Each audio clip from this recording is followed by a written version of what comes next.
Bueno, vamos a analizar qué fue lo que ocurrió hoy en Venezuela y anticiparnos un poco a lo que puede venir, otro terremoto político que puede salir de toda esta presentación de la ley habilitante de hoy. José Hernández, analista político, subdirector del periódico El Venezolano, me acompaña. ¿Qué tal? Bienvenido, José, al programa. Muchas gracias. ¿Cómo estás tú? Encantado de que estés con nosotros.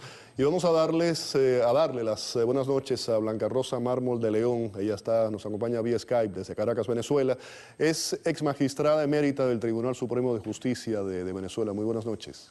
Buenas noches, gusto en saludarle. Al contrario, un placer el que sea con nosotros. Comienzo con usted, magistrada, una lectura rápida al proceso de la ley habilitante, qué fue lo que ocurrió hoy y cuáles son los pasos ahora. Sí, bueno, lo que nosotros hemos visto fue una larga historia, una apología de la revolución hecha por Maduro para presentar esta solicitud de ley habilitante que no tiene ninguna justificación, como ya ustedes seguramente habrán oído, porque él dice que eso es para luchar contra la corrupción.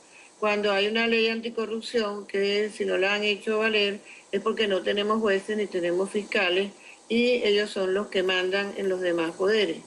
En definitiva, ahora esa solicitud, después de ser presentada por él y si es admitida, debe ser entonces sometida a dos discusiones.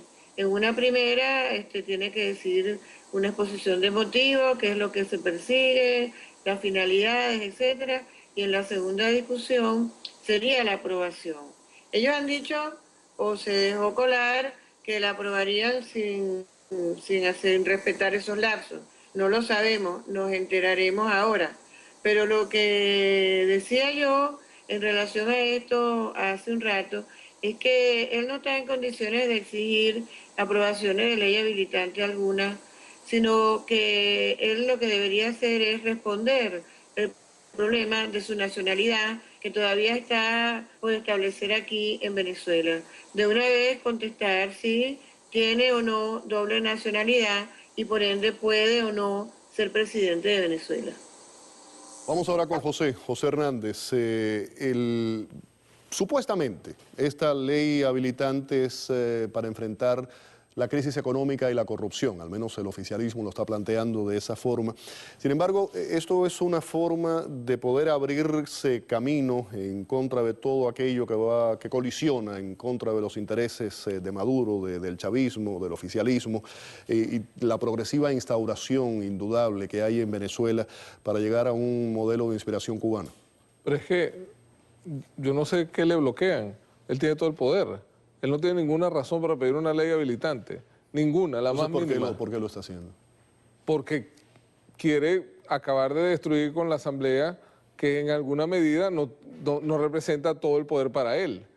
Asamblea, además, particularmente nombrada porque por unos mecanismos electorales que hicieron, terminaron siendo más representantes del gobierno que la oposición, aunque la oposición sacó más votos. O sea, vamos a estar claros, el gobierno tiene todos los jueces, tiene la mayoría de la Asamblea Nacional, pero también es el responsable de todo el desastre que tiene el país ahorita.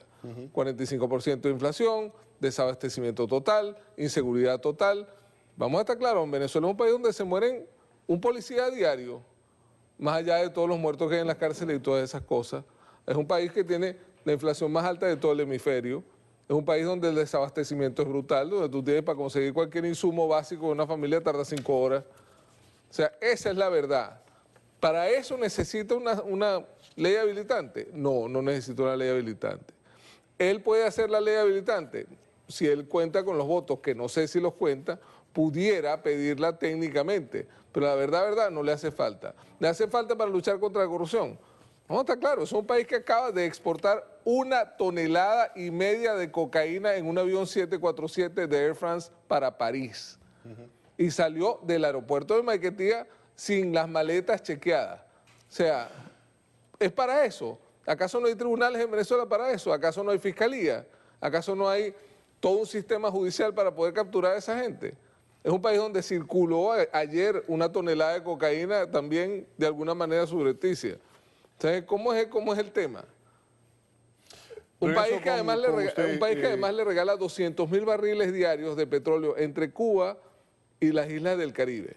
Esos 200.000 barriles diarios de petróleo representan más o menos Estaba comprando aliados. 20 millones de dólares diarios que el país pierde y que pudieran usar en vez de una ley habilitante.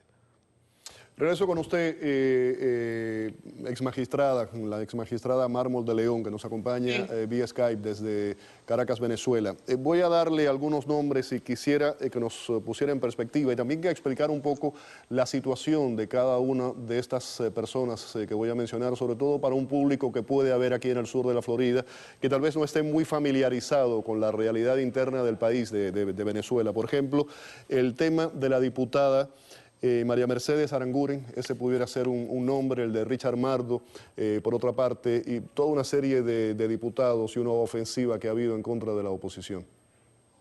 Sí, en el caso de empezando por la doctora María Mercedes Aranguren, ella era una diputada que pertenecía al partido de gobierno y después cambió su pensamiento, digámoslo así. Y de la noche a la mañana, porque necesitaban las 3/5 partes para la aprobación de esta ley habilitante, comenzó, como hacen siempre, una criminalización de la disidencia. Es decir, de pronto se acordaron y se volvió impretermitible un procedimiento que presuntamente ella habría tenido abierto desde hace como 5 años o algo así, por algo que aparentemente no revestía ningún carácter delictivo.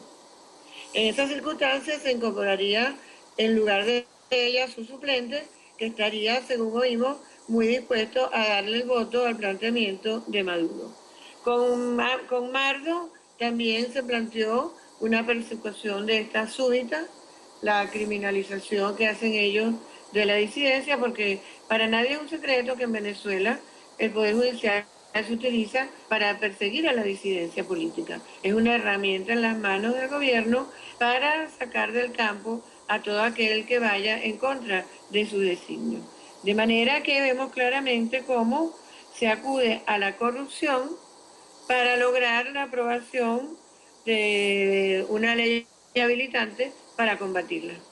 Le agradezco mucho, magistrada, que haya estado con nosotros hoy en el programa. También a José Hernández, que haya estado aquí, analista político, subdirector del periódico El Venezolano. Vamos a una pausa. Al regreso, ¿debe un agente policial encubierto o fuera de servicio revelar su condición para prevenir o combatir un crimen?